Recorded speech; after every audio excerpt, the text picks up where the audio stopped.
Jesse Chaison with Lisa Blanchard as the host of Airing Addiction. I share often my journey started on this campus.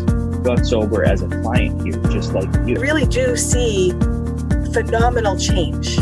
Always hope. I've seen situations that on the surface look impossible become possible. Doing this podcast is to share those recovery stories, be honest about what the challenges are and have some real conversations, but kind of share that out on the airwaves.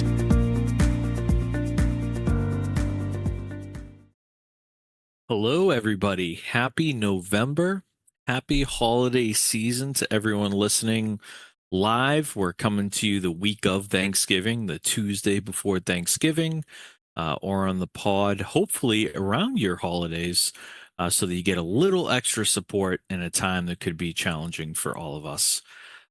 Very grateful. We're going to talk about that a lot today. Very excited. We're going to talk about that a lot today. Today, your podcast is the Airing Addiction crew. We're going to pull our wonderful producer from behind the scenes and have a discussion about all things holiday, all things coping skills, all things neuroplasticity, and who knows what's going to come up. So, hi, Lisa. How are you doing? Hi, Jesse. So just want to take a moment to express kind of gratitude for the two of you, right? So this is that season of gratitude. It's a tough season sometimes for some folks, but there's real opportunity for us to just take a moment and reflect about what we're grateful for. And, you know, I am particularly grateful for this podcast, which would not be possible without both of you. James has been in it since the very beginning, since it was before I joined, and it was like recorded in person using audiovisual, lots of stuff. And now we're on Zoom, which still has a lot of tech, which is we still very much rely on James to do. But you've really bared witness to so much in this podcast, you know, multiple hosts and co-hosts. And, you know, I've had the pleasure of doing it now for, oh gosh, I mean, are we at 5.5 years, something like that? It's getting close. It's been a minute, right? So I'm just really, really grateful. I always say this. Sometimes the work that we do is hard. Sometimes being a therapist is hard. You know, sitting with other people's pain is hard. And we get the opportunity to sit with other people's success and their recovery journeys and their amazing, you know, power and, you know, progress and the amazing work that they do. And so, you know, I always say this podcast kind of balances that hard, right? This is my favorite hour of the month. It's my favorite time to just reflect on the why behind what we do. And so I'd love to welcome you in person. This is the second time we've done this, James. We did this with Kathy once, I think. Yeah. Long time ago.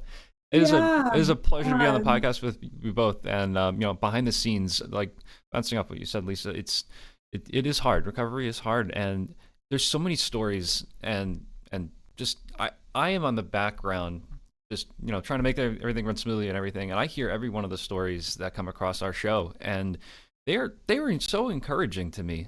And like just the transformation of people's lives and just the resilience, the hard work, and just I see people become the better versions of themselves, and just I see such strength in people when they eventually do come through recovery, and it's inspiring to watch for anybody. So you know, to all those who are in active recovery, your stories are inspiring so many, and you're a light, you're an influence to everyone in your circle. And you know, someone who wants to encourage you, just keep going. You know, Jesse and Lisa, they have a tremendous wealth of experience.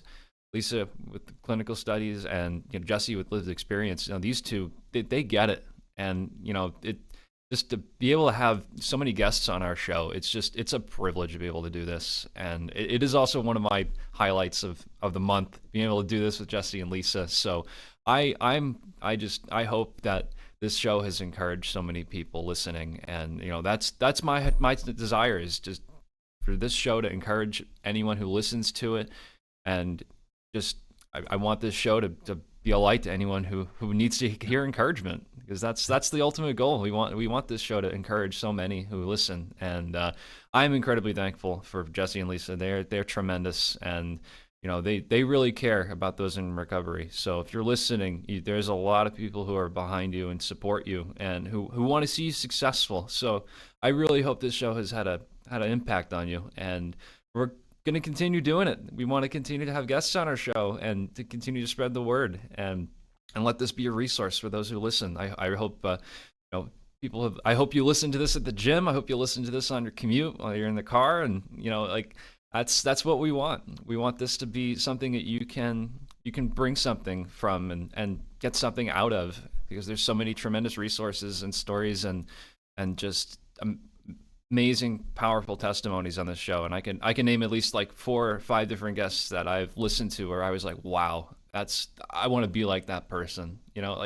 They've impacted me personally. So Jesse, Lisa, thanks for having me on the show. It's a pleasure, and it's a pleasure to be behind the scenes trying to make everything go smoothly and make it enjoyable for listeners all around. And James, you talk about, the inspiration that you get, and yeah, I've been here, Lisa, you said 5.5 years for you. It's been just over 4 for me. And this is my daily life, right? This is what, a spotlight into what I get to do when I take my Spectrum hat off and put on my recovery hat and go out and work my recovery. And I never take that for granted because of those inspirational stories. And I love the fact that we get to bring them on here and share them with so many people. But there has been just such a number of people with amazing stories that it's like you get this one, and then the next month you get this one, and then recovery month you get 4 of them, and it's like you're just, speaking personally, almost overwhelmed in a good way with positivity and inspiration. So I recently had an experience, and I'd love to encourage anyone that hasn't listened to it to go back and listen to the last pod where we did a focus on peer recovery. And Lisa so kindly found a bunch of episodes, and I went through them, and we all chopped them up and put together what we were calling a best of peer recovery.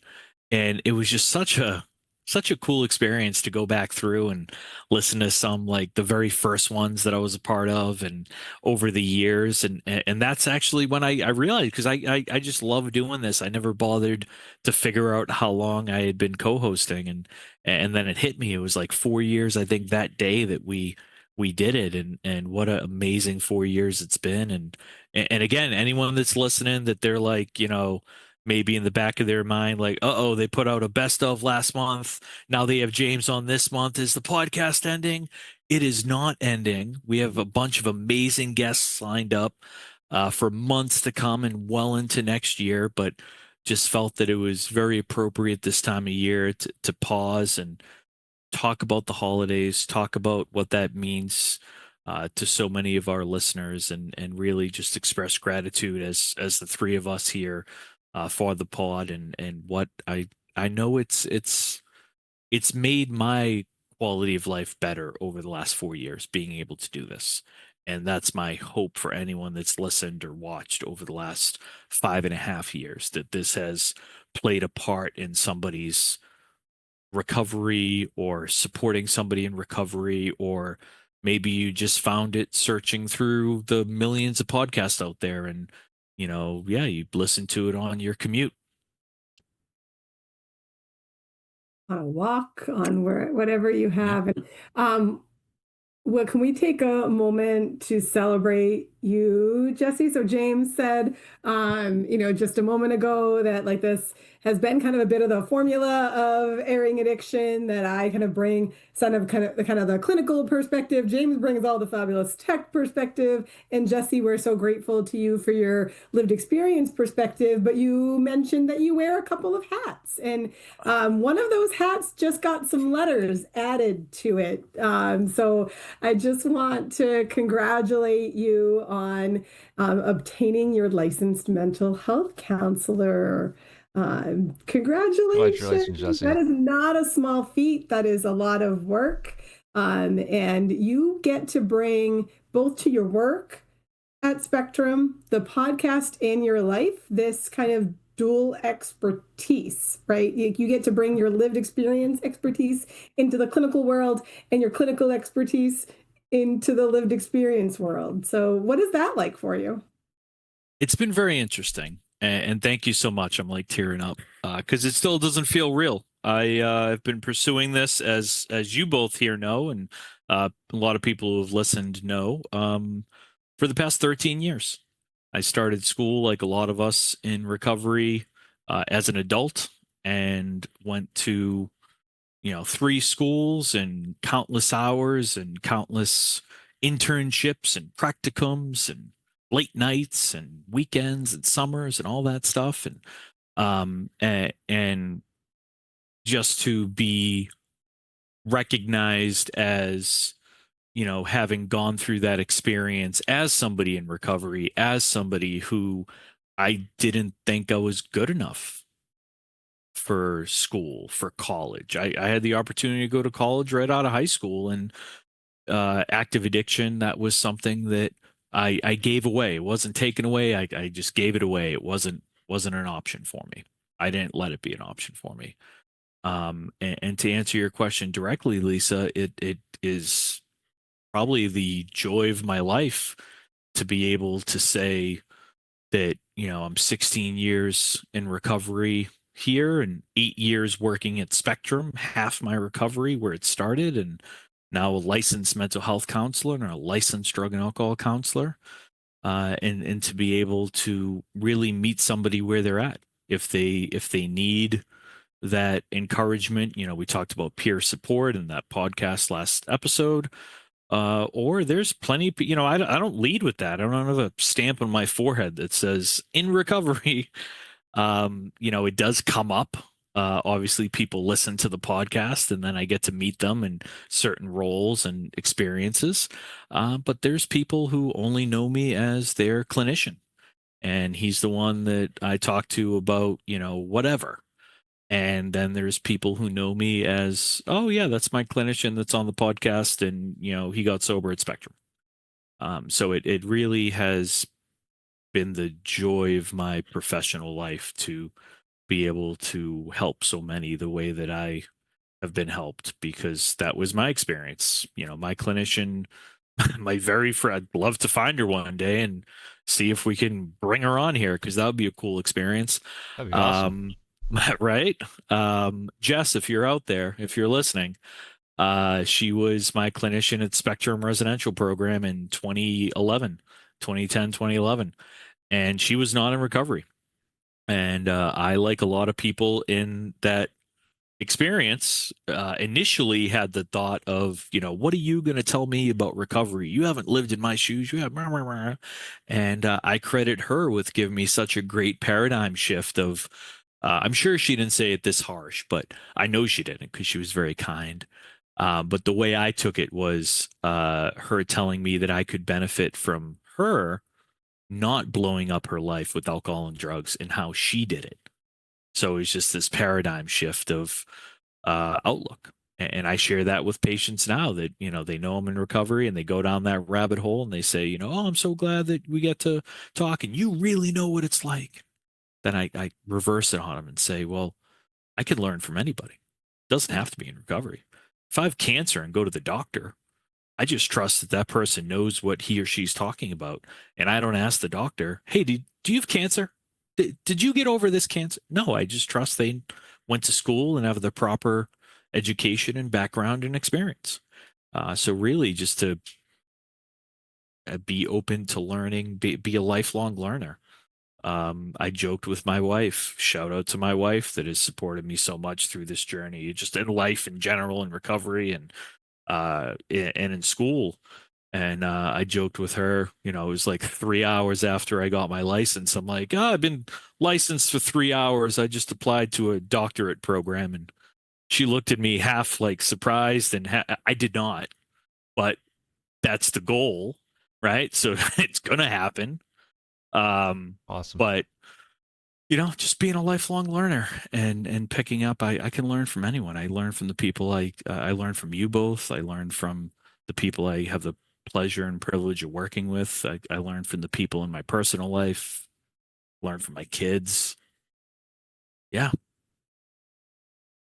Well, I will say one of the things that I appreciate about you, Jesse, is that you bring your whole person to everything that you're doing. So even if you're not saying out loud to somebody you're supporting in the moment, hey, did you see the stamp on my head for the fact that I'm in recovery? Like, I know what I'm talking about. Your presence just admits that you are there to support them and that you understand what they're going through, and I think we can all bring that, right? Whether we have direct lived experience in addiction and recovery, or we have some other kind of lived experience, right? Whether that is with supporting a family member, managing mental health symptoms, right? We all have a lot of things that we know are really closely connected to addiction around, depression, anxiety, trauma, family dynamics, not feeling, back to your kind of earlier, beginning of this conversation, of just not feeling good enough, right? And really we all have that. We all get some kind of an imposter syndrome, right? Myself very much included. And I think what you ended that piece with is really how we manage that, right? Is that lifelong learner approach. Like, there's never an expectation. It doesn't matter who you are. It doesn't matter if I am at the actual top of the clinical services, and I don't think I'm the expert in everything or anything, to be honest. I want to keep learning, right? And keep evolving and keep developing over time. And that's one of the things that I think this podcast has given me, is the opportunity to learn from so many different people, right? What their approach is, what they've used in their recovery, what has been instrumental. Like, I think a little bit about that shared episode we did with John Marhefka and Matt Gear, right? Yep. Like, and they're really like broad perspective of, all the things that support recovery, whether it's sound baths and breath work. And I am here to say I did commit in that podcast that I would do a cold plunge within this year, and we are almost at the end of the year, and guess what? I did do it.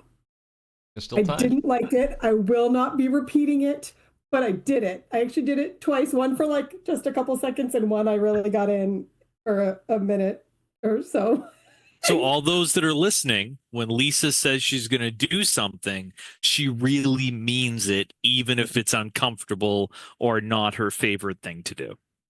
Good life lesson, good recovery lesson, good follow through. So thank you, John. Thank you. I didn't love it. It will not be added to my own personal support plan. However, I tried it, right? Like, I did it, and that matters. We've talked to so many guests about the ways that they build kind of gratitude.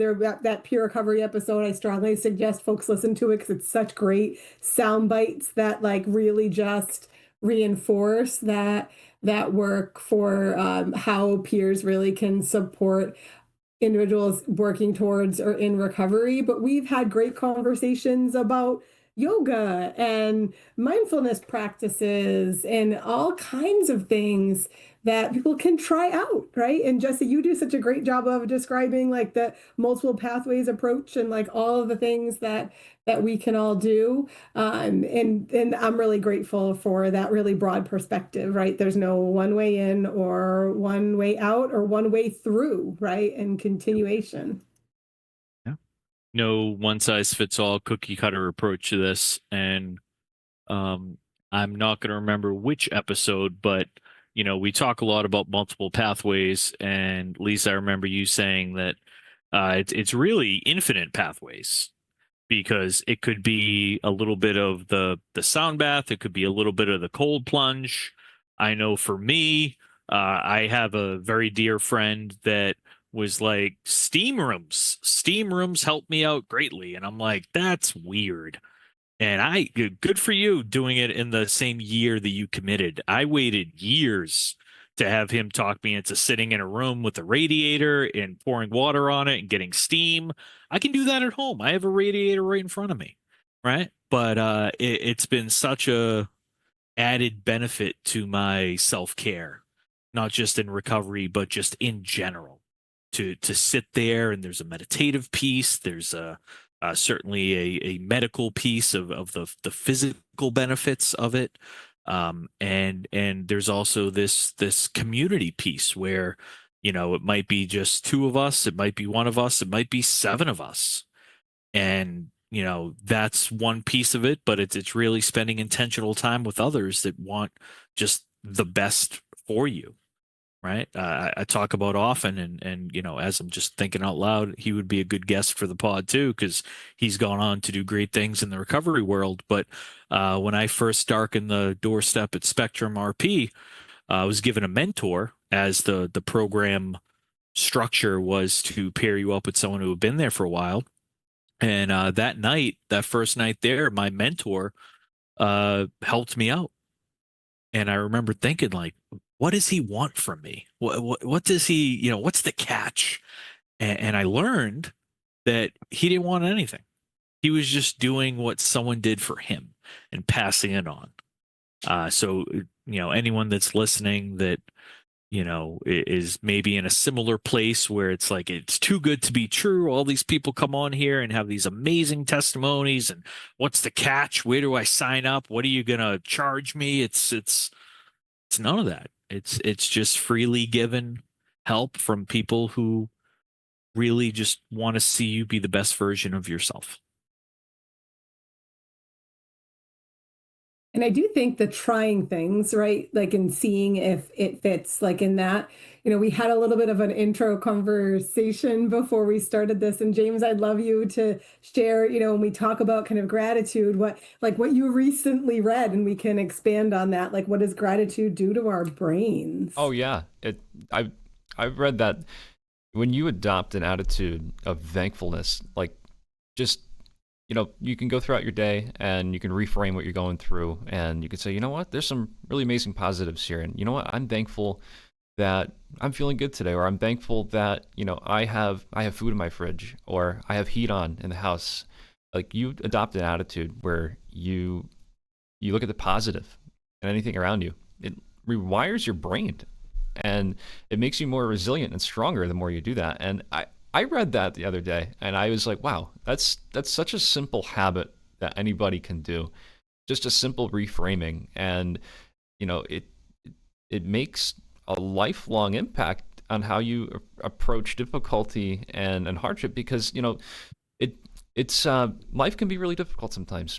And, there's some periods where, you're going through this Thanksgiving season and it might be really hard. You might be struggling, like, hey, what do I have to be thankful for? I'm really struggling to find something to be thankful for. And that really struck me, because that's pretty powerful. And when you delve into the science, I'm a big geek. I'm in IT, so I picked the right industry. So if anyone knows, I'm a secret closet door geek behind the scenes. I love this kind of stuff, and neuroplasticity, it fascinates me, because to rewire your mind to attack difficulty, to come out of hardship and difficulty, like with a posture of strength, just by changing little habits. That was so powerful. I read that the other day. I'm like, wow, that's really cool. And Lisa, I know you know all about neuroplasticity, and with your clinical experience, there's been so many recent developments in that. It's like you were saying earlier, like the last 10, 15 years, the medical community has really started to recognize neuroplasticity. That's huge for people in recovery, because a lot of times you might look around and say, what do I have to be thankful for? And yeah, that was like, wow, one of those things you read and you're like, wow, that's really cool. And so much about, gratitude is, gratitude for what you have and what could potentially be to come. And that's what I love about the evolving kind of neuroscience field. And again, I'm a therapist, right? Not a neuroscientist, but I learn a lot about this because it does impact the work that we do, and just that idea. Like, I love that word neuroplasticity. It's that concept that our brains are not static. And many years ago, we kind of believed they were. Like your intelligence is static. You're like, what you can do, your capacity is like, it just is. Right. And while there's some things, like there's differences in our brains and capacity, like there's so much more flexibility, right? So the idea that our brains are actually plastic and stretchy actually supports kind of the theories that we talk a lot about on this podcast of addiction as a brain disease, right? Because there's lots of, I won't get into all of like the parts of the brain, I can do that, but that's less fun to listen to, right? But like essentially, addiction really kind of wires our brain. Really, I always describe it as like really well-worn paths that I know how to manage this stress, and this is how I'm going to do it. And it's really hard to shift that, right? So that gives some compassion for folks who just feel like there must be something wrong with me if I can't get this, or if I can't stop this, or if this is difficult for me.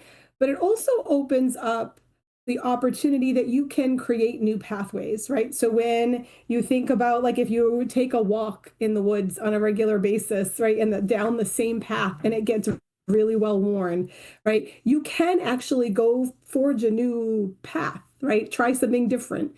For me, maybe it wasn't the cold plunge, right? But like there's things that I have added into my life, like lots of, meditation practice and things that really are evidence-based to shift the wiring of our brains. And gratitude is absolutely one of those. And it sounds cheesy, right? People are like, I'm not just gonna like be thankful, like, and particularly now, like this is a tough time in our worlds, in our country. There's a lot of people feeling a bit hopeless. But there is always hope, right? Like we can always change that. And, I just hear so much of the recovery stories on this podcast and the work that we do of people trying different things, which is really just walking down a new path, like where another new well-worn path, that this is how I respond to stress.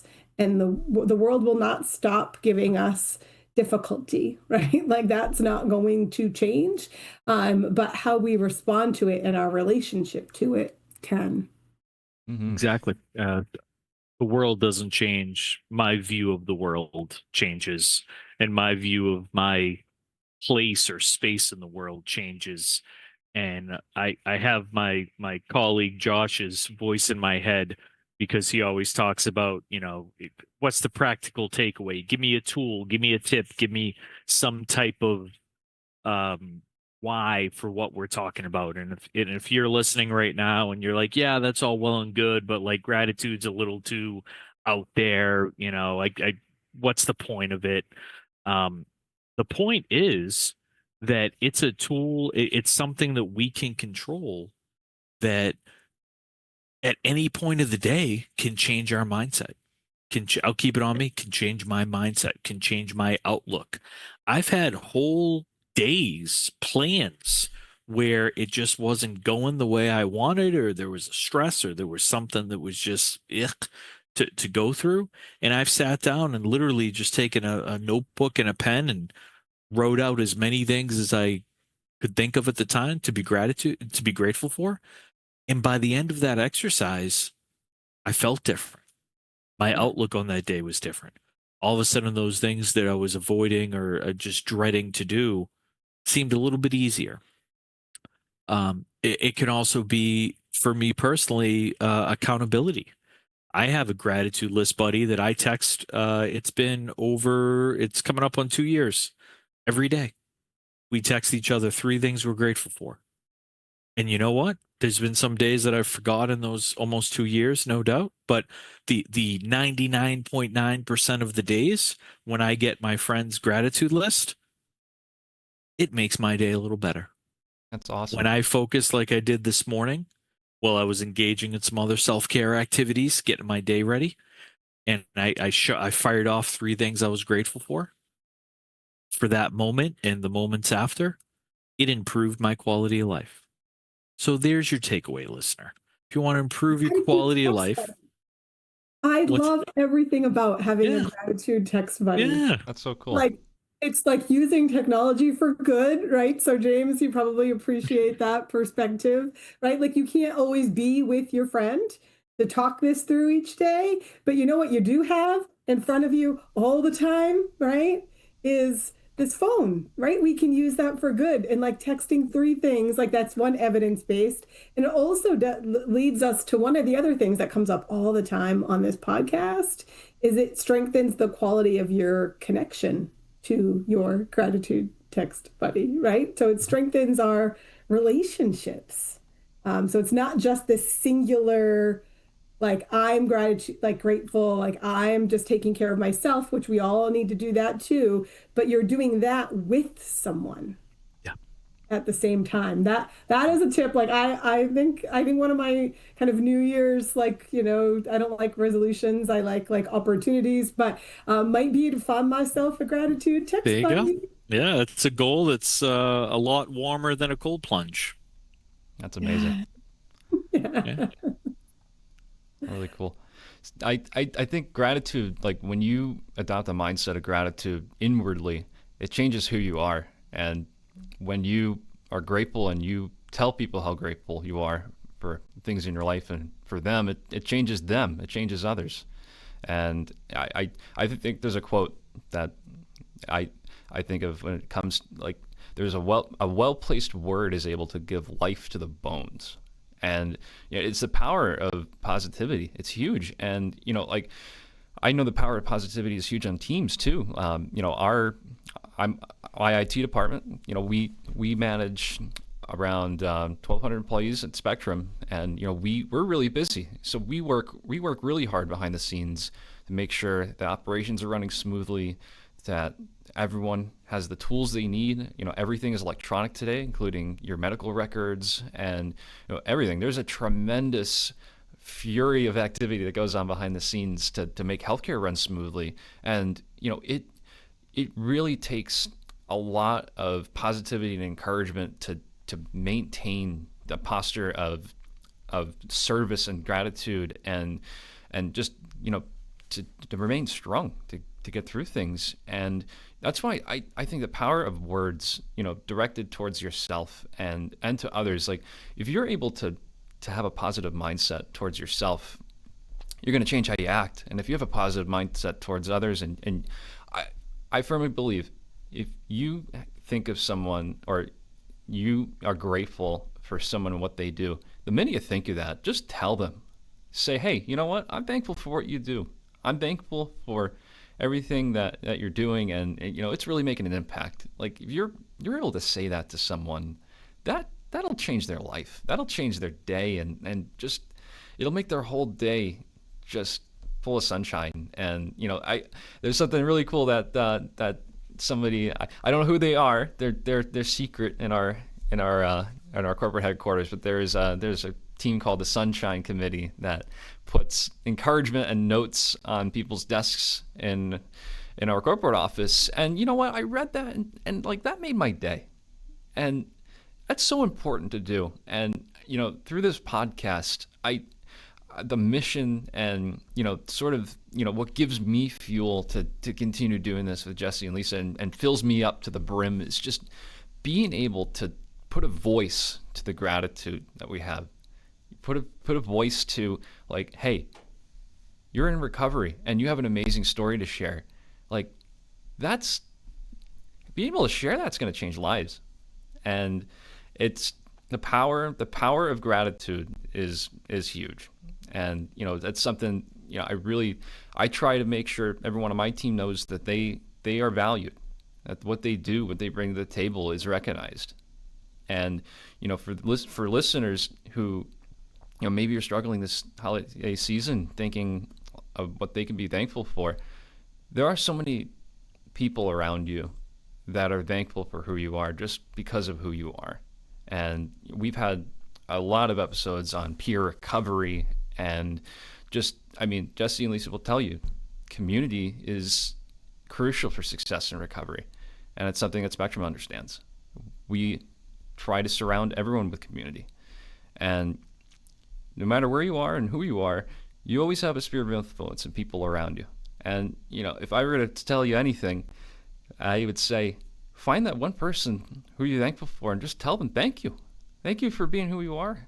Thank you for what you do. And you watch their day. You watch their day brighten up and watch how it changes you. That's, I do quite a bit behind the scenes, and that's one thing I've learned that has really, really shaped just the direction my life goes and the way my team operates.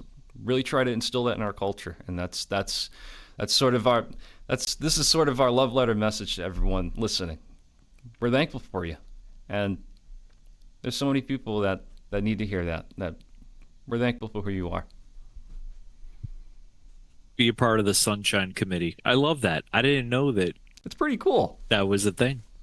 That's very cool. I have some guesses on who might be on that committee, but I'll try to keep the mystery, because maybe I'm wrong, right? Because I get to learn. But I love everything that you just said, James, because I think one of the things that I think I'm most grateful for in this podcast is, I'm a therapist, right? And I do have some folks that I work with, but like most of my work is in macro at Spectrum, right? As chief clinical officer. So I'm like building systems that help lots of people and that ripple effect.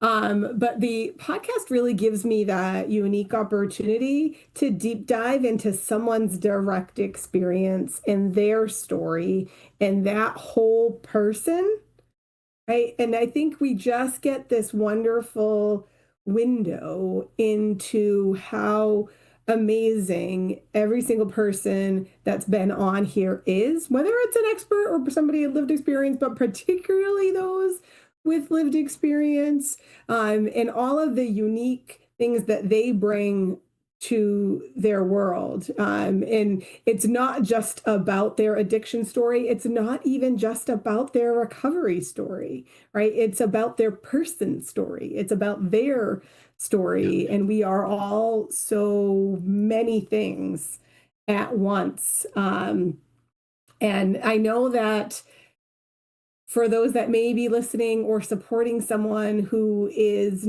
working towards recovery or is in active addiction, that can be really isolating.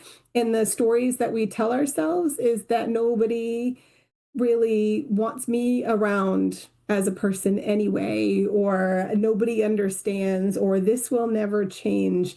And I hope that some of these stories, because there is so much shared experience for everybody's pathway looks different, but there's a lot of similarities. Jesse, you always do such a beautiful job of drawing some parallels to your own experience to some of our stories, and that if you can hear yourself in those stories, I want you to also recognize that you can probably hear yourself in the wonderful recovery parts of the stories, yeah, and all of the other parts that are, yeah, part of all of us. Lisa, thank you for the kind words. I was literally thinking of a story that was a parallel to what you were talking about to the person who's feeling isolated or alone, or, for whatever reason, just not good enough or a part of. Early on in my recovery, I had an opportunity to be part of a Thanksgiving meal, a meeting that, rather large meeting, had a, we filled up to-go containers and people drove them all. This was in Framingham, Massachusetts, drove them all around Framingham. And then we had a good number of people come in this big hall and fed them Thanksgiving dinner. And at this point, because people noticed me and people looked out for me and had this genuine interest in my life, in my well-being, I was on the side of the table that was serving the food. And I was probably 2 years in recovery at the time. And I was still involved with the legal system and all of that because of my past. And in walks this guy that I had served time with. And, there were no fireworks. There were no, it wasn't a Hallmark movie by any means. But there was a moment we had where I could see it in that guy's face that it took everything in him to come in there, because it was a lot of people. And I've been there, and I've been in large rooms of people and feeling alone. and I could see it all over him. And honestly, I don't remember all the ins and outs of what was said, but for that moment, I got to be part of that person's story and say, "Hey, man, glad you're here. Happy Thanksgiving."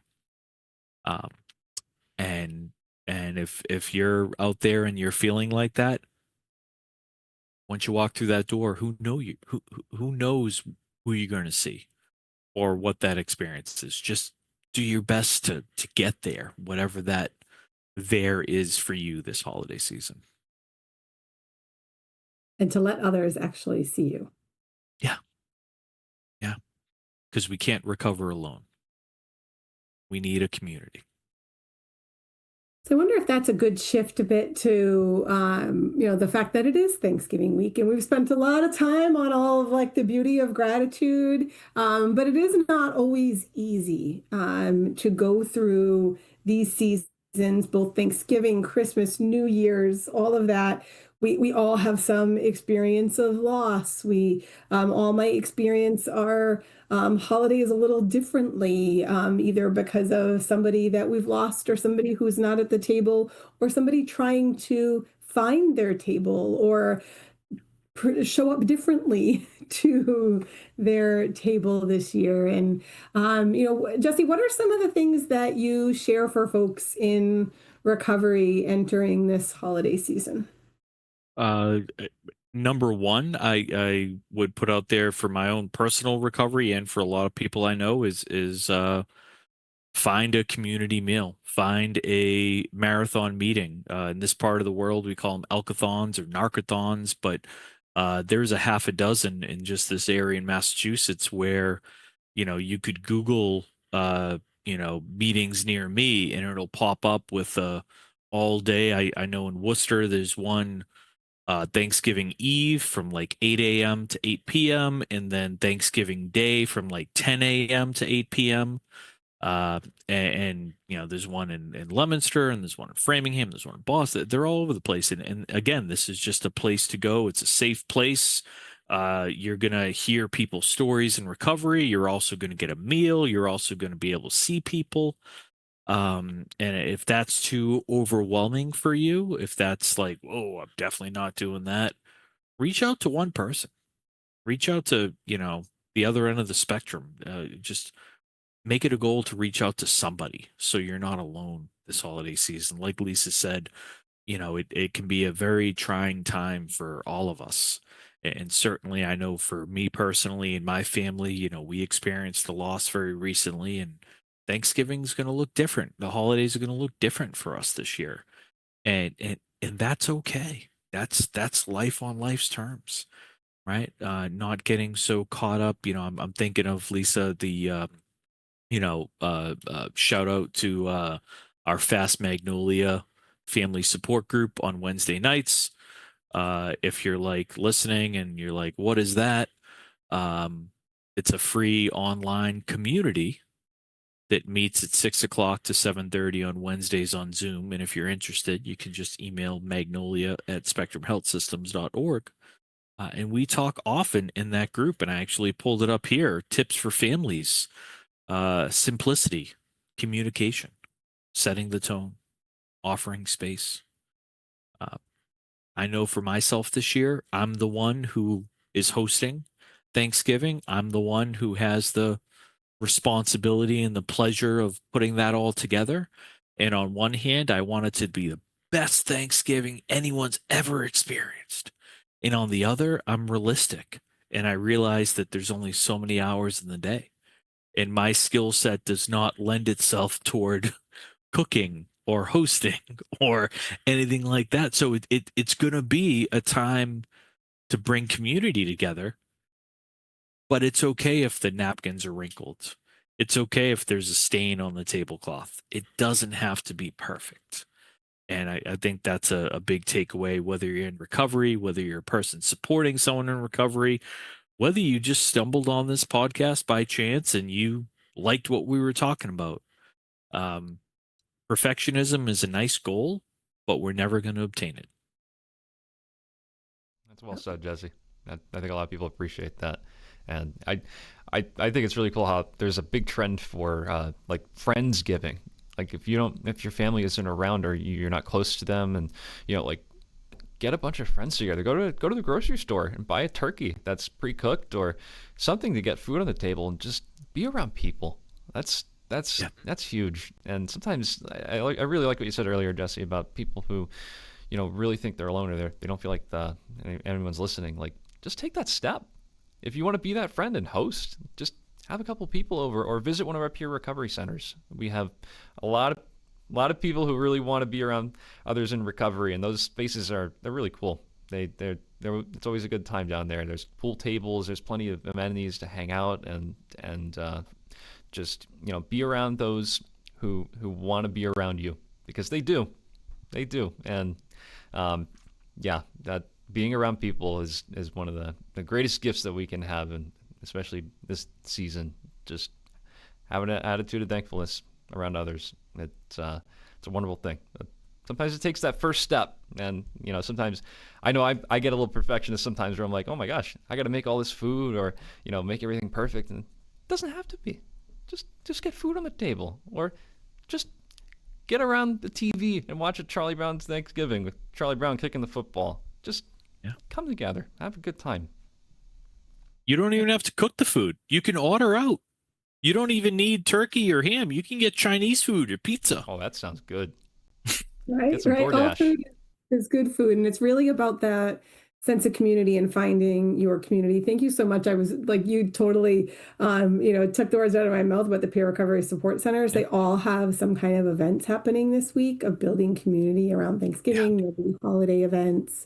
And it is that safe space, right? It is that space where you can come together as a recovery community to share a meal, enjoy each other's company, connect, not lose sight of that need for connection at this time of year, even if it looks a little different, right? And it's okay to set different boundaries as either the person working toward or in recovery, or the family member supporting someone, right? That's there, that communication comes in. Like, what will this environment look like for me or for you? And how can we support each other, right? How do we set kind of and manage expectations and communicate about it? Sometimes we make the mistake, and this comes up a lot in therapy, right? Of setting boundaries in our head and not sharing them. And that's not a boundary. That is just an expectation that you've set that nobody even knows about. And so a boundary is only a boundary if you communicate it, and you're willing to talk about it, and reinforce it when needed, and or have a plan for a backup plan, or leaving early if it's just not a good fit for you. And that's okay. All of those options are okay. Great point. Don't expect anyone to be a mind reader. Unless you communicate something to somebody, they're probably not going to know. They're not going to know. They could guess. It could be a lucky guess, but chances of that happening are slim to none. So communicating those boundaries, and I love what you said at the end there. Being flexible. Just have plan A, have plan B, have a backup plan to your backup plan. And if holidays are something to grin and bear and get through, because they remind us of those who aren't here anymore, or there's a traumatic event that we have an anniversary of, or if there's just some reason why they're not our favorite time of the year, know that it is just one day, and that we can do anything for one day. And if that's too large, we can do anything for 1 hour or 10 minutes. So breaking it down into manageable time. Yeah. And thinking about the why, right? So is the reason why this is important is because family is important and you want to have that connection. You can do that with intention without spending the whole day. Yeah. I know for myself, I just shared that I'm hosting, but I'm also building in recovery pieces, both large marathon meeting and small one-on-one, because I know my experience is I need both. I need the yin and yang. I need both. I part of recovery and a pleasure and a gift of recovery is to be allowed. Loud's maybe not the sometimes it is loud, or be welcome at certain gatherings that maybe I wasn't welcome at before because I was a liability, because they didn't know how I would respond or react, or just and I wouldn't show up either because there was a lot of guilt and shame there, right? So it means something different.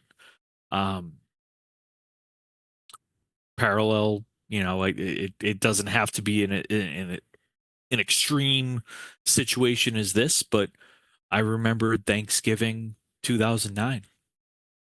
I was on the 18th floor of the Cambridge jail, locked up, not even knowing Spectrum existed. And we had a Thanksgiving meal, and they did the best they could with what they had. But it was very much Thanksgiving in jail in a chow hall. And that was rough. And this year, we're hosting with people who want to be with us and have built up all this shared community and just time and memories together. But I still remember how it felt to get my little tray and shake the sheriff's hand who was there at the end of the line and sit down and try to make the best of it. And that, folks, is a gift of recovery. If you're listening, that it does get better, and it can get better, and it continues to get better. And maybe it makes the turkey or whatever you're eating taste a little better, because you remember that, hey, Thanksgiving or Christmas or New Year's used to be really tough, but now it's getting better.